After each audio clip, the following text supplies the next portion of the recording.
Hype Man, Raj Nation, the go to market. From Hype HQ in Chicago, Illinois, Startup Hype Man presents the Go to Market Show. What's up, everyone? I am your host, Raj Nation, the founder and chief pitch artist of Startup Hype Man. This podcast is where we bring you founders, company leaders, and creatives who are building it, who are doing it, who have been there and done that. And they pull back the curtain on their go-to-market strategies so that you can build a venture that you love and become the GOAT of your industry. Want first listen on episodes before anyone else? Subscribe to our newsletter at startuphypeman.com. You will get alerts every Sunday morning when we release new episodes. All right, let's hear how today's guest is becoming the GOAT. Ladies and gentlemen, making her way to the microphone from Klang, Selangor, Malaysia, and currently residing in Chicago, Illinois. She is the co-founder and CEO of Cardio Diagnostics. Please welcome the Dr. Meesha Dogan.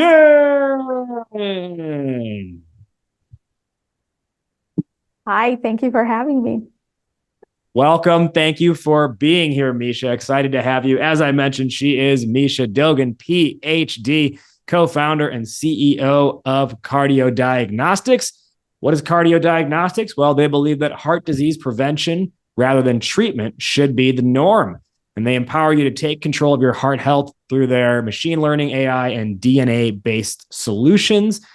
What's key in their technology is the ability to recognize and quantify risk for heart disease directly from your DNA from two perspectives. One, your genetics, and two, your lifestyle and environment, otherwise known as epigenetics. Now, in not that long, starting in May 2017, that's only 7 years ago, as of this recording, they have managed to, with only 10 employees, scale up to being a publicly traded company on the NASDAQ. They've done a lot in their journey, and specifically, what we're here to talk about today is expanding your TAM to increase your revenue. Meesha, once again, welcome to the show. Why is this on your mind and why is this important to you? Well, thank you for having me. I'm excited to be here. I think as any entrepreneur can share, and especially as the CEO, revenue is always top of mind. But one of the key things I think a lot of times we need to take a step back and do is not just think about our TAM, which is, I think, in a lot of ways, easier to calculate, easier to understand. But more importantly, think about ways we can get to that TAM and diversify the ways we get to the TAM so we're not putting all of our eggs in one basket. We're going to dive a whole lot more into this as today's conversation unfolds. But first, let's learn a little bit more about Meesha, the person. Now, Meesha, I mentioned during your introduction, you grew up in Malaysia, far away from the USA. Talk to me about what do you feel that growing up there and then coming here, what do you feel like? What lessons were you taught, or what did you take with you when you came to America? It was exciting to move here about 16, almost 17 years ago. Think about 16 years ago, back in 2008. I moved here for school, so I knew what I was coming here for. But I was also 19 when I moved. So you're still young and you're still building your values and you're still figuring out who you are. So to me at that point, it was a new adventure, a new chapter.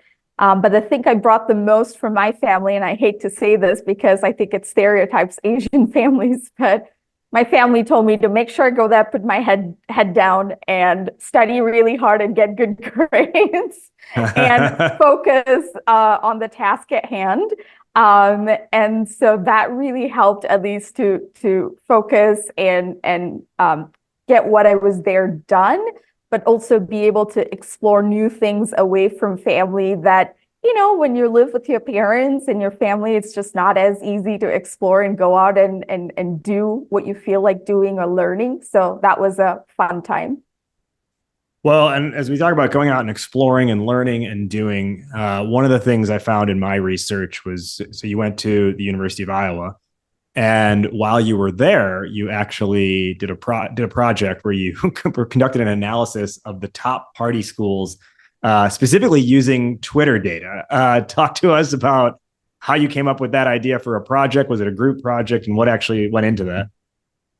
It's funny that you bring that up. I don't even know the last time I thought about that. So when I was in college, one of the key areas that was, of course, up and coming was AI, machine learning, a lot of analytics side of things. And I can't remember the exact class name, but the project was to do something using sentiment analysis. So it was a pair. It was myself and another student. We got together and we wanted to understand what people's sentiments were around certain schools. And so we took Twitter feed and fed it to look at the types of words, and even feeds into now things like natural language processing to be able to understand what the sentiment is for each of those tweets around a certain school. What did you find? So what was the top party school? I would love to say my memory is great. But it was one of those class projects, so I can't say I remember the results exactly. But if I recall correctly, University of Iowa has always known to be a top party school. And I think the university did live up to its name, if I recall correctly. Were they satisfied with your findings then? Did they want that? Did they want their reputation? Well, let's just say that it didn't go outside of the class. But I also think it's nice for the university to have that aura about it, where a lot of students, when you're 19 and 20, there are other things in life that you're looking to explore, and being part of a party school sometimes is not that bad of a thing. Exactly. Yep. All right. So you did a lot with data at that point in life, and that was pretty early on. And then years later, you end up co-founding a company that, for all intents and purposes, also has a lot to do with data. So can you talk us through, maybe give us a quick recap of the journey that got you to starting Cardio Diagnostics in the first place? And then also, how did you come up with the idea for Cardio Diagnostics? So understanding cardio would require us to go back 16 years ago, pretty much about 2 to 3 months into moving to Iowa. I found myself, believe it or not, again, my family said, go find yourself a job and start paying your bills. That's part of being an adult.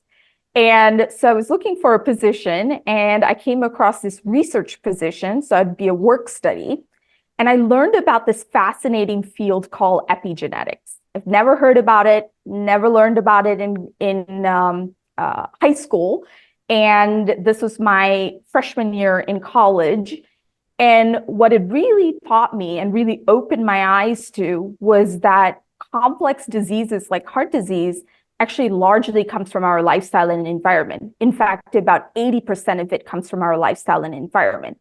And that's really what epigenetics captures at an objective level with our DNA biomarkers.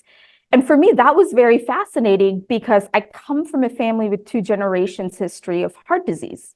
So to come from a family and think you've seen 2 generations of your family members be affected by heart disease, it's just only going to propagate, to go from that thought process and mindset to now actually learning that it's largely within your lifestyle and control. And there's actually a way and mechanism for us to understand it was absolutely fascinating. But to your point, what happened around 2010, 2011, after a few years in the world of epigenetics, it's a good thing that we started measuring it at scale. So for all intensive purposes, it became a data problem, because for each individual, we were looking at millions of these biomarkers. And in addition to that, we were also layering it with genetic markers. So it was a combination of billions of biomarkers for one person. And we needed a better way to understand what all of these biomarkers say about heart disease. And that was essentially my doctoral work, was to say, we understand the genetic markers, we understand the epigenetic markers really well. Now let's layer in AI and ML, because it's a tool that allows us to look at data at scale, but also look at patterns associated with heart disease. And that's really how I got into merging those three areas. One of the things I was not ready for, did not expect, was how well we were going to be able to capture heart disease using these three elements: genetics, epigenetics, and AI. And as a result, while I was still doing my PhD in 2016, we patented the technology and had to figure out if we wanted to turn it into something more than just a patent, which myself and Rob, my co-founder, were very invested in. And we decided to found Cardio in 2017. So you start the company. I gave a brief overview in the introduction, but perhaps you could just enlighten everyone a little bit more on, what exactly, the offering is to the market and the product itself. Yeah. So when you're thinking about heart disease, I want to use as context what we have done. For decades, actually since the 1940s, 1950s, heart disease has been the number one killer. And for as long as that, we have really looked at traditional ways of measuring and understanding heart disease. So things like lipids and hemoglobin A1Cs and different ways of measuring someone's risk, but also trying to understand how do we help this patient. What we found ourselves is a new paradigm. It was essentially a new way altogether using epigenetics. No one was really using it clinically, to now be able to measure these unique biomarkers that each of us walk around with on a day-to-day that we just don't see with our naked eyes. Use that as a basis to understand whether we're at risk for a certain cardiovascular event or have heart disease that we don't know about. But more importantly, use these unique biomarkers to each of us to be able to say, where is this person's risk or signal coming from, so we can act on it in a more personalized manner to then treat or manage this person's heart disease. But more importantly, because epigenetics does change when you intervene, understand how well these interventions are working.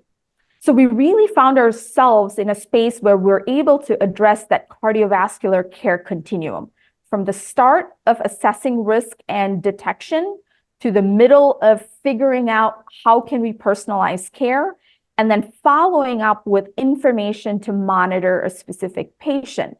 So for us, it was a new way of providing tools to clinicians and people who are addressing heart disease, but more importantly, also innovate when it comes to care delivery. Because one of the things that we did is we built this in the form of a blood test, and a blood sample can be drawn anywhere, any corner of the country, and can be scaled pretty quickly, both nationally and internationally. So it was a way for us to not just introduce something new, but also build it in a way where it can be used at scale, and really think about precision medicine for what it is. So with that understanding, let's dive into the main topic of today's conversation, which is expanding your TAM to increase revenue. If we go back to the start of Cardio Diagnostics, as I think about a product like this, seems to me that the customer in this case, aside from the patient, is going to be like the doctor or the hospital, right? What was your initial, target market, and what was the go-to-market strategy to get in front of them? Yeah, that's a great point. One of the things in healthcare in general, and companies like us who are not just developing one element of our product. What I mean by that is we do the ML AI side, the analytical software, but we actually do design and develop the assays for the clinical tests themselves. So we do both sides of the coin, and just developing these clinical tests that are also validated pretty well from a scientific standpoint takes a number of years. So by the time we launched our first test, it was until 2021. And to your point, a lot of times when we think about healthcare and healthcare delivery, the first place where we go to is providers and patients, right? Clinicians who are providing care to patients and patients who are in need for such care, which is great. But one of the things that we learned early on when we took that approach, which I think a lot of times tends to be the first approach, is providers have their levels of information and their needs and the due diligence they do for a buy-in. And early on, when we launched our test, it was great buy-in from providers. They were very excited about it. It was a new tool for them. It's a tool that they didn't have. It's a tool that provides insights that they can't get anywhere else. They were very excited. But one of the key things, and I think a lot of people who are building in healthcare can share this, is you will sooner rather than later run into a wall, because as much as a clinician or a provider is making clinical decisions, they are the buyer on the clinical side and the use and implementation side. They sometimes and often are not the economic buyer. The person who is going to pay for the test is not the provider. It's likely the provider organization, it's a health plan, it's an employer, it's a whole host of other people on the executive level who have buying capabilities beyond just the provider themselves, who are asking for the test and wanting the test. So while that was a great start, one of the things we learned early on with that go-to-market strategy is the user and the payer weren't the same person, and the user and the payer weren't at the table at the same time to have conversations related to their own needs and what they're looking for. So let me repeat that. The user and the payer are not the same person, and the user and the payer are also not at the table at the same time. That creates a little bit of a fragmentation or maybe a bifurcation of a sales process or an acquisition process. So talk us through sort of like the ladder of your value props, and did you go top down or bottom up? You'd have to do both, and that's what we did, right? So if we're thinking of a provider organization, we had to, for a lack of a better way of putting it, court the physician, because they understand the day-to-day and they understand their patients. They're seeing the problems and the needs of their patients firsthand. Again, day-to-day, day in, day out. And we also have to talk to the executives, whether it's the chief medical officer of an IDN or health system, whether it's a chief financial officer, people who are making decisions based on where are we spending money? Where are we saving money? Where are we seeing higher cost? Areas that are costing us more money. So one example I'll give you is even within provider organizations, you have so many different flavors of provider organizations. You have concierge providers, you have large IDNs, you have rural community healthcare centers, you have risk-bearing organizations, you have retail healthcare. All of them make decisions differently. Or I should say a lot of them make decisions differently. In an example of a risk-bearing organization, they are a provider organization. However, their care, patient care, one, is important and top of mind, but they have another incentive. They're part of these risk contracts that they can make money off of and share in these savings if they are to meet certain metrics and certain measures that they have as part of their contract. And so for someone like that, and I'll use family medicine specialists, who's one of our customers, as an example. As a risk-bearing contract, they provide, as a risk-bearing organization, they provide great care for their patients, but they also happen to be the financial decision maker because they are the ones tied to the risk-bearing contract. But if you go to an IDN or a health system, the providers are the ones doing the day-to-day, and then you have the chief medical officers and chief financial officers who are part of now a larger organization who have to come together and agree to pay for it or somehow adopt the test as well, in addition to the providers. Okay, so this creates quite the complicated web. Yes. Can you share then, that question started with, is it top down or bottom up? And you said both. So it's not only top down, bottom up, but it's all around as well. How did you establish, or what did you establish was the message that's going to work for one group versus not another? And then also, how did you get them ultimately at the same table if that's not where they're currently residing? Yeah. That's a very interesting question. And to your point, everything is so intertwined, but they are disjointed. And that's the very fascinating part about what we have had to build through and learn and optimize and evolve over time. So I'll give you an employer organization, for instance. And the reason I say employer organizations, we talked about how when we think about go-to-market and a healthcare product, we think about clinicians and patients. However, about 57% of us get our healthcare from our employers. And our employers now are able to make those decisions as to what kinds of benefits we get. It's no longer just a provider making the decisions as to, I need to get tested for heart disease. It's also whether my employer has made a certain heart disease benefit available to me and other employees. So now you have the employer, the provider, the employee who's also the patient, whether or not they have a health plan involved. And now all of them are tied in some way, shape, or form.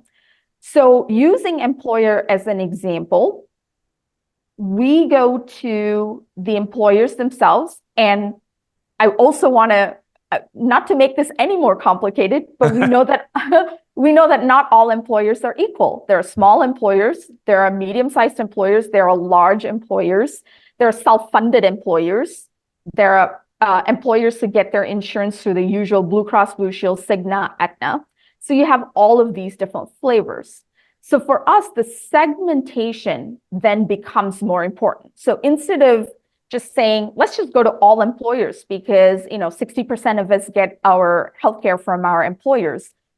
For us instead, one of the key improvements that allowed us to scale was to be able to say, all right, within employers, if self-insured employers are the decision makers on what to deploy, and they're the payers because they're self-funded. Mm-hmm. Now we have them at the table at the same time. And in addition to them, they may have a broker partner, so a benefits broker, whether they're bringing them to the table. And the third element is, who's their provider? Is it someone in network? Do they have an in-house clinic that they use? Do they contract it out to someone else? And now we have the provider. So for us, it's about starting with a group like the employer, and it's starting with a group like the benefits brokers and bringing them together, understanding their needs and where their cost centers are, because heart disease tends to be either top 3 or top 5 when it comes to cost centers for employers, and then use that as a basis to understand how do they tend to implement testing and care for their employees? Is it, again, the on-site clinic? Is it a provider that they contract out? So we tend to go to all parties and then converge them together. But I do want to say, though, each of these parties are able to make decisions at different levels. So self-insured employers are able to make the decisions regardless of whether a broker is part of that or not. Because, again, they're deploying the tests and they are paying for the test. So it just depends on the segments, and also why I think when you're thinking about your TAM, it's not just good practice to understand how you're going to get to your TAM. So it's not just to say, we're going to go to providers, we're going to go to employers, but to further break that down to say, there's so many different kinds of providers, so many different kinds of employers. How do we break that down further to segments that we're likely to see more success sooner rather than later, and then work our way through that vertical. So it really breaks down into finding the nuance within a single market. We can look at something and say, oh, we serve healthcare, but that's the 101 version of looking at it. You have to get to the level 500 course, if you will, where you can really break it down into specific sort of aspects. And as I think about that, one way you can really, and for everyone listening, one way you can really get into the nuance of who your market is by having the right software and tools at hand to be able to message to them. And one of the things that I've been using recently that I'm really excited about is ActiveCampaign. And I switched over from ActiveCampaign. I used to use MailChimp, and I'm so happy because I dropped the chimp and I got the goat, if you will. ActiveCampaign is the goat of marketing automation, because whether you are a B2B SaaS, a marketplace, a consumer app, or really anything in between, the reality is every kind of business needs a newsletter.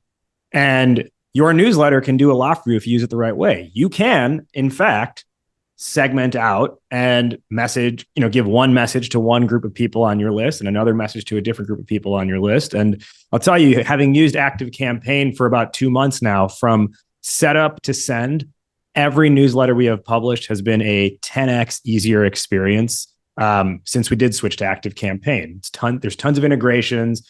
The automations are really simple. It's super easy to even add in you can even house your deal, your pipeline inside of ActiveCampaign as well. So you don't have to go across multiple softwares. And I don't know if it's the best or one of the best things is there's actually supportive customer support along the way. So it's not like an annoying chatbot. You actually get to talk to people who will help you. And I'll tell you, I was a MailChimp customer for probably a decade. And I finally made the switch, and I no longer feel restricted. I feel enabled by my marketing automation software and what I'm able to do through email and everything else with ActiveCampaign.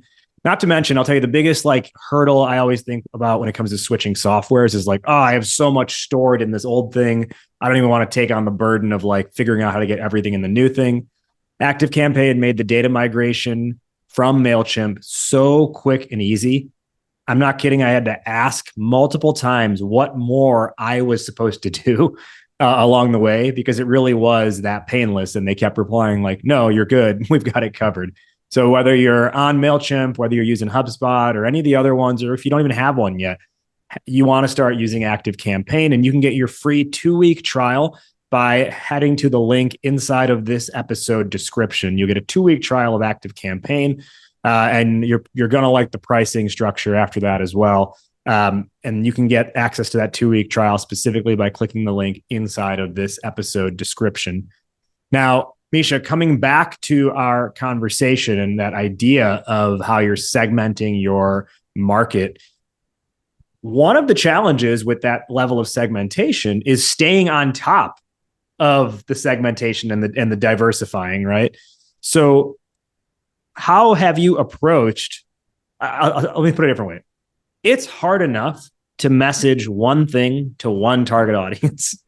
How have you managed to stay on top of 5, 6-ish different stakeholder groups and not get sort of buried or just caught out of pocket because there's just too much to do? Can you talk us through what that org structure and messaging structure has been like? Yeah.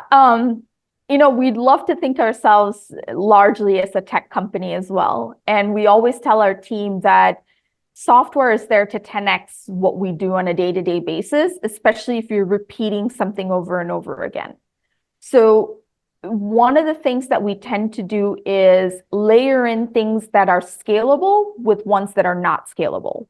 So when we're thinking about healthcare, a lot of times, the face-to-face interaction and just meeting people in person, showing them a demo, getting their feedback or their pushback or, anything that they want to share in person is always great. But one of the things we know is you just can't meet all the providers, all the employers, everyone in person. So we tend to layer things like events, which again is not as scalable, with things like software where we run digital campaigns, whether it's LinkedIn based or any other software based campaigns that allows us to reach these verticals and segments at scale. And then based on feedback and based on open rate and based on things like how quickly people are responding, how interested they are, we're then able to optimize. One, did that messaging work? Did it resonate? If we're not seeing people respond as much as we've seen in other campaigns, is it not a priority for them? So it just gives us data points to then improve our automation and software to be able to either change the way we're messaging or change the vertical or try a new segment within a vertical. So in any case, data then becomes extremely key because your software is only going to do what you tell it to do. You always have to reiterate on the domain and the information you're providing. If we dig into the data a little bit more, what specific indicators or metrics are you looking at in those campaigns to say, hey, this approach we've been running, this campaign, this message, this whatever, this target group, it's working? We tend to run at least campaigns when we kick off to a new segment. We don't quite have data yet. It's brand new that we're trying to figure out. We tend to run it for a couple of weeks to understand things like open rate, how many people are opting out, how many people are responding, and how quickly they're responding to us. And we've seen stark difference when a messaging resonates and it does not resonate. When it resonates, we tend to hear back from people within 2 to 3 business days. There are times where when messaging does not resonate, it could run for 3 or 4 weeks, a digital campaign, and we barely have one response. And part of the reason I start with messaging is because when we have used that data point or that hypothesis to optimize and iterate, we then do see improvement, because it's not hard for us to look at publicly available data, industry level data to say heart disease is a cost center for employers. Heart disease is a problem for risk-bearing organizations. It's easy to find those data points to help narrow down your segments, but it's not as easy to figure out what's resonating with them and what's making them act. So I would say one is the number of campaigns that you run, which segmentations you pick, and then being able to iterate on your messaging and looking into numbers like how quickly are people responding, what percentage of your group is responding. And here's the thing I would say, sometimes the number of responses can be a little deceiving. And the reason I say that is, if you're sending a message to 10,000 people and 2 of them are the largest organizations that are responding to you, 2 out of 10,000 may seem pretty low, but they're really high value leads. They're really high value opportunities. So we also tend to look at who these organizations are, how big they are, and what kind of value they're likely to bring. And that data point is also important because if it's a small employer with, 20 employees and us, selling them 20 tests is not as impactful from a revenue standpoint than maybe one employer that has, 100,000 employees. So it's also relative to who you're reaching out to and the kinds of people who are responding to you. And then beyond that, we look at, how quickly it takes us to get to consecutive meeting, and then how quickly we can bring those decision makers, whether they're user decision makers or buyer decision makers. And then on the flip side, how long it's taking us, of course, to close a contract. And I'll give you an example, for instance. So Vizient is the largest group purchasing organization in the country. They have 60% of IDNs and health systems on contract and 97% of academic medical centers. And we got a contract with them effective November of this past year. But we started the process of engaging Vizient August the prior year.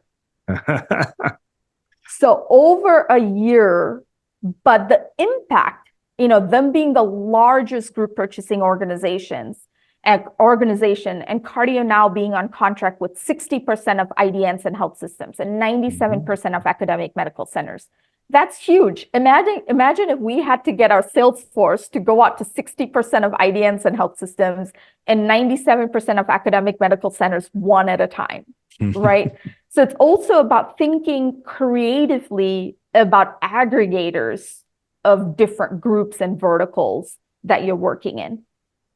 There's a couple thoughts I've got on what you just shared, but before I go into that, I want to just take a moment here and let our listeners know, like, you can draw all these people to the table. The product ultimately has to back it up. And in Cardio Diagnostics case, it's an AI ML product. And if you, person who's listening to this right now, if you are building an AI ML product, you need a good software development partner. And that's where my friends at Akeba come in. They're here to help you go from 0 to 1 and 1 to 100 and every number in between and beyond. And whether that is AI and ML, or whether it's blockchain or no chain, or whether it's Web3 or Web2, a mobile app or a SaaS, any of those things, Akeba builds it at startup speed and enterprise level refinement. And they can do that because they've got the experience in the game, working with tons of startups like Stride Health, Aveno, Olive, Side, and many more, but also working with enterprise companies like T-Mobile. So they're able to take what they know at the enterprise level and bring those learnings down to the startup level so that whatever you are getting built for you is not being built on a house of cards. It's a stable foundation of code. And from your first dollar all the way to your $1 billion valuation, they are ready to help you, as they have helped so many others become not just go to market, but become the GOAT to market. The last 3 startups I've sent over Akeba, actually, no, more than that, the last several startups I've sent over to Akeba's way have been so grateful that introduction and connection has been made. And they have a really good offer for you, and it's called a You Call It code review. What is that? Well, they're gonna take a look at you, and if you qualify, they will review the most critical parts of your code, so you can see exactly what your tech would need to launch or scale. And they'll do this completely free. And then we call it a You Call It because you call it from there. Do you want to handle things on your own because you have the knowledge? You call it. Do you want to get Akeba's help with developing that thing? You call it. Do you want to take it somewhere else? You call it. It's a You Call It code review. No one else on the market offers this, and I want you to take advantage of it. And if you're ready for a You Call It code review, head to akeva.io. That's akava.io, akeva.io. Fill out the form and tell them Startup Hype Man sent you. Today on the Goat to Market show, we are with Meesha Dogan, the co-founder and CEO of Cardio Diagnostics. And before the break there, Meesha, we were talking about sort of this this challenge or how you've really been able to take on servicing these different layers of the market. You talked about in getting in front of them, you talked about sort of the messaging strategy, the campaign strategy, and you mentioned there's a stark difference in getting responses in 2 to 3 days versus getting a response rarely. And then also, like, what kind of a response and who is the respondent and how do they fit into your different ICPs? What I want to emphasize here is the question that I had asked then was around what's the lead indicator or the metric you're looking at? And what you're looking at is responses. And I like hearing that because that's not a fickle metric. And I think a lot of times the metric people look at is clicks or quote unquote impressions or exposure. You right out of the gate, you didn't talk about anything. You didn't say, oh, well, we know X number of clicks equals. You said, we're looking at responses. And that's really smart. And I think it's something that a lot more teams and startup teams should be focusing on is if someone responds, that's a good indication that it resonates. If someone clicks and doesn't do anything, it's more of a vanity metric and it doesn't necessarily indicate the right thing for you. So as you look at the response rates, and you were talking about how you even had deals like the one you mentioned that lasted a full year. What are you doing in the meantime? Because like that deal that comes in November of 2023 that you started in August of 2022, I'm assuming it's a massive deal, right? Huge. But you can't float the company on maybe they're going to sign 13 months from now. So Are you couching that with enough smaller companies where the deal cycle is faster? Talk us through that. Yeah, that's a great question. And the name of the game when it comes to go to market is diversification. You have to diversify, because if you put all of your eggs in one basket and said, I'm just going to go after this one customer, as soon as I get them, I'm done. It said no one ever, right? No one's done. That's just the first one. The goal is to get more and more. So for us, it's about layering our segments. So I talked about our digital campaigns. We're always running digital campaigns across many verticals, across many subsegments within that vertical. So within an employer, we'd be running brokers, we'd be running small employers, someone who can make a decision in the next 30 or 60 days, or a large employer who, again, the value from that contract would be much higher, but they tend to take longer to make that decision. Or a regional broker who, again, smaller, 60 to 90 days, versus a large broker that could take upwards of, like Vizient, a year and a half. So for us, it's always about diversifying and layering. And one of the easier way to do that is, again, to kick off digital campaigns that you can do at scale. It'll be running in the background. And one of the things we implement in the company, despite how small we are, is something called DRI. So directly responsible individual. And the idea behind DRI is there is one person who is in charge of a specific vertical where they are focused heavily on ensuring everything's optimized, everything's running. However, we do have an integrated revenue team. So our sales, marketing, and customer success is part of just one team called the revenue team.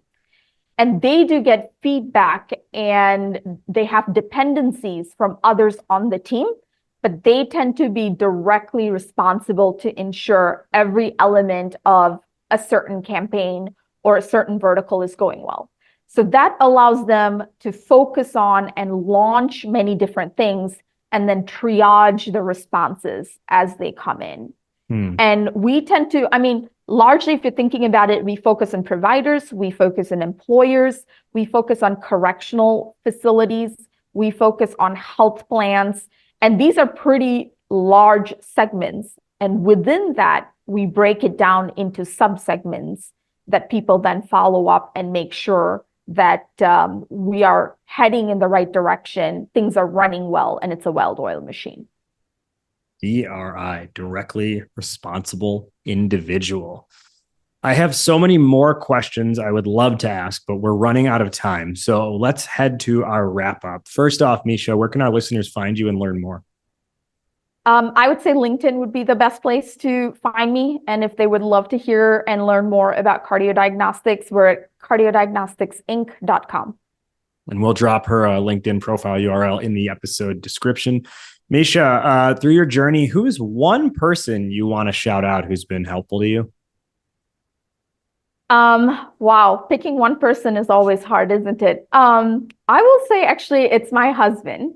His name is Tim. And funny enough, Tim and I we went to school together all the way from undergrad. But when we were doing our doctoral work together, he actually told me about the first AI class that was going to be happening at the University of Iowa, and we both took it together. That was my venture into the AI world. When 2016, when we filed the patents and we were thinking, should we found Cardio Diagnostics or not? He was a huge support and encouragement there. And a lot of people don't know this, but he came on as employee number 1 at Cardio. Because when you don't have much money to pay anyone, you want people who, would love the company and what you're doing as much as you do. And I was just so lucky to have him agree to come on as employee number 1. And he's now our Chief Technology Officer. Amazing. Amazing that a recommendation to take an AI class in college was, largely, if not, the responsible act that led you to where you are today. Now, we'll next go through and give our respective top 1 or 2 lessons or takeaways for the listeners based on our discussion today. I'll go first and I'll toss it over to you. We really did cover a lot and there's a lot of note taking I did, but I think the one thing I want to pull out as a takeaway for everyone listening is what we mentioned probably 10 or so minutes ago was don't just think of your TAM as an aggregate number. Understand the nuance within it and the people that actually make up the TAM. Meesha, top 1 or 2 lessons for the listeners. I would say it's always a good process and strategy to take a step back to understand how you can get to your TAM, not just who they are. Mm-hmm. And drill that down as much as you can, because that may lead to more diversification in your go-to-market, more nuances, and more creative ideas that you may or just may not be apparent from the get-go. The other thing I will share when it comes to go-to-market, a quick no is a win. If someone tells you no in the first 2 days, that's fine. That's a win. You'd rather them tell you no in the first 2 days than tell you no a year later. So be okay with that. Learn to use data and iterate to reduce the number of no's. My final question, which is how we end every episode on this show, fill in the blank, Meesha. Entrepreneurship is blank. To me, entrepreneurship is the journey where you will very quickly learn how far you can be stretched and how much you are willing to stretch. The journey where you quickly learn how far you will stretch and how far you can't. Say it again. So how far you can be stretched and how far you're willing to stretch yourself. How far you can be stretched and how far you're willing to be stretched. Love it. She is Meesha Dogan. Meesha, thank you so much for joining us on Startup Hype Man's Goat to Market show today. Well, thank you for having me. It was a pleasure. And for everyone listening, did you have questions that bubbled up as you were listening back to this, but you're like, well, I can't talk to her. I'm not interviewing her in the moment. Join us for the podcast after party. That's right. We do an Ask Me Anything with our guests every week. And so Meesha will be hopping inside of our Goat to Market Club. That's our online founder community that is totally free to join.